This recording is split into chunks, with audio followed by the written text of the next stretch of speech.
بسم اللہ الرحمن الرحیم۔ السلام علیکم ورحمۃ اللہ وبرکاتہ۔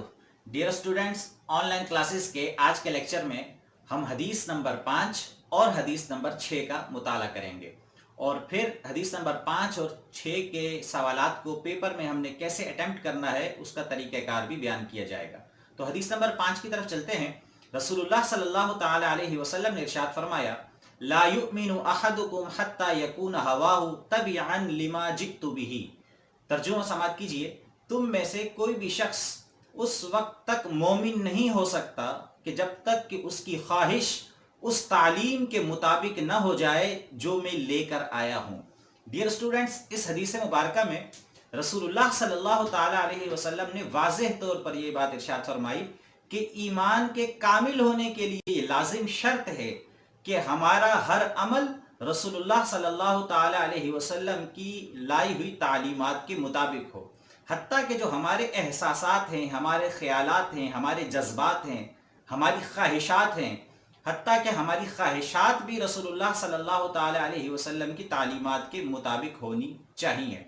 اور خود قرآن مجید فرقان حمید میں بھی اللہ رب العزت نے ارشاد فرمایا، من یطیع الرسول فقد اطاع اللہ، کہ جس شخص نے رسول اللہ صلی اللہ علیہ وسلم کی اطاعت کی گویا کہ اس نے اللہ تبارک و تعالی کی اطاعت کی۔ تو ڈیئر اسٹوڈنٹس، آج کی اس حدیث نمبر 5 میں گویا کہ رسول اللہ صلی اللہ تعالی علیہ وسلم اپنی اطاعت و پیروی کرنے کا حکم دے رہے ہیں، اور اس حدیث مبارکہ کا ہماری عملی زندگی سے بڑا گہرا تعلق ہے کہ اگر ہم دنیا اور آخرت کی فلاح چاہتے ہیں تو لازم ہے کہ ایمان کامل ہو، اور ایمان کامل تب ہوگا اور ایمان کی لذت تب نصیب ہوگی کہ جب ہماری خواہشات، ہمارے اعمال، ہمارے جذبات، ہمارے نفسانی معاملات تمام کے تمام جو ہیں وہ رسول اللہ صلی اللہ تعالی علیہ وسلم کی لائی ہوئی تعلیمات کے مطابق ہو جائیں۔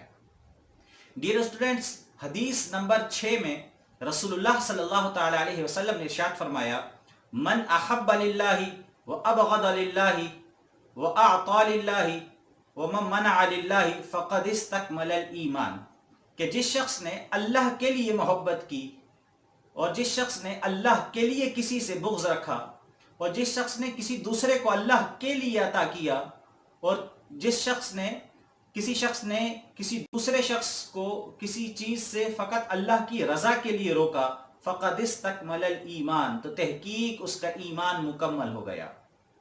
ڈیئر اسٹوڈنٹس، اس حدیث مبارکہ میں رسول اللہ صلی اللہ تعالی علیہ وسلم نے واضح طور پر یہ بات ارشاد فرمائی ہے کہ میرے امتیوں اور میرے غلاموں، تمہیں تمہاری زندگی کا مقصد، تمہاری زندگی کا مطمع نظر صرف اور صرف اللہ کی رضا ہونی چاہیے، اور تم اگر دنیا میں کسی سے محبت کرو تو اللہ کے لیے کرو۔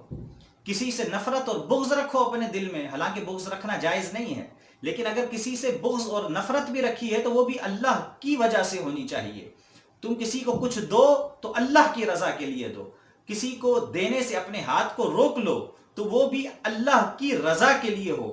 جب بندہ یہ سارے کام کر لیتا ہے کہ اس کی محبتوں کا مرکز بھی اللہ کی وجہ سے کوئی بنتا ہے، اس کی بغض و نفرت کا مرکز بھی اللہ کی وجہ سے کوئی بنتا ہے، وہ کسی کو دیتا بھی اللہ کی وجہ سے ہے، کسی سے ہاتھ روکتا بھی اللہ کی وجہ سے ہے، تو رسول اللہ صلی اللہ علیہ وسلم نے اس کو، ایسے شخص کو خوشخبری سنائی کہ اس کا ایمان مکمل ہو گیا، کامل ہو گیا۔ اور ڈیئر اسٹوڈنٹس، اس حدیث مبارکہ کا بھی ہماری عملی زندگی سے بڑا گہرا تعلق ہے کہ جب یہ چاروں صفات بندے کے اندر آ جاتی ہیں تو اس کا ایمان پایہ تکمیل کو پہنچ جاتا ہے۔ ڈیئر اسٹوڈنٹس، حدیث نمبر 5 اور 6 کی وضاحت آپ کے سامنے بیان کی گئی۔ اب اس حدیث نمبر 5 اور 6 کو ہم امتحانی نقطہ نظر سے دیکھتے ہیں کہ ان دونوں سوالات کو جو حدیث مبارکہ کے آتے ہیں، ان سوالات کو ہم نے پیپر میں اٹیمپٹ کیسے کرنا ہے۔ تو ڈیئر اسٹوڈنٹ، چلتے ہیں ان دونوں حدیث مبارکہ کے سوالات کی جانب اور دیکھتے ہیں کہ ہم نے انہیں پیپر میں، ایگزام میں حل کیسے کرنا ہے۔ بسم اللہ الرحمن الرحیم۔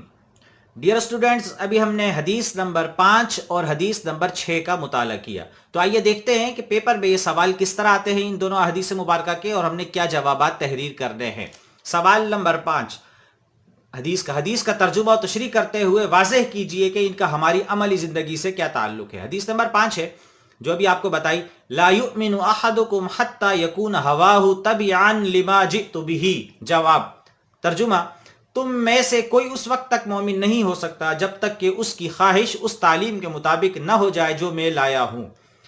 پہلی ہیڈنگ دینی آپ نے تشریح کی اطاعت رسول صلی اللہ علیہ وسلم. اللہ نے انسان کی فطرت کے اندر نیکی اور بدی دونوں کا شعور رکھا ہے، اس لیے اسے چاہیے کہ وہ ارادے اور اختیار کے باوجود برائی یا گناہ کے کاموں سے دور رہے، اور دوسرا یہ کہ اپنے جذبات، احساسات اور خیالات کو اللہ کے رسول صلی اللہ علیہ وسلم کی مرضی کے مطابق گزارے. اور حدیث میں آیا ہے کہ اگر کوئی شخص ایسا نہیں کرتا تو گویا وہ ایمان کی لذت سے ناواقف ہے. دوسرے لفظوں میں اس حدیث مبارکہ میں اطاعت رسول صلی اللہ علیہ وسلم کا پیغام ہے. اللہ تعالی نے بھی فرمایا ہے جس نے میرے نبی صلی اللہ علیہ وسلم کی اطاعت کی اس نے گویا میری اطاعت کی. اس حدیث مبارکہ کا ہماری عملی زندگی سے کیا تعلق ہے؟ آپ اپنی عملی زندگی سے تعلق یہ ہیڈنگ دیں گے. مندرجہ بالا حدیث مبارکہ کا ہماری زندگی سے یہ تعلق ہے کہ ہم ہر وہ عمل بجا لائیں جس کے متعلق نبی کریم صلی اللہ علیہ وسلم نے حکم فرمایا ہے، تاکہ ہمارا ایمان مکمل ہو سکے اور ہماری دینی اور دنیاوی زندگی بہتر سے بہتر گزر سکے. ڈیئر اسٹوڈنٹس، حدیث نمبر 6 کا سوال کیسے آتا ہے؟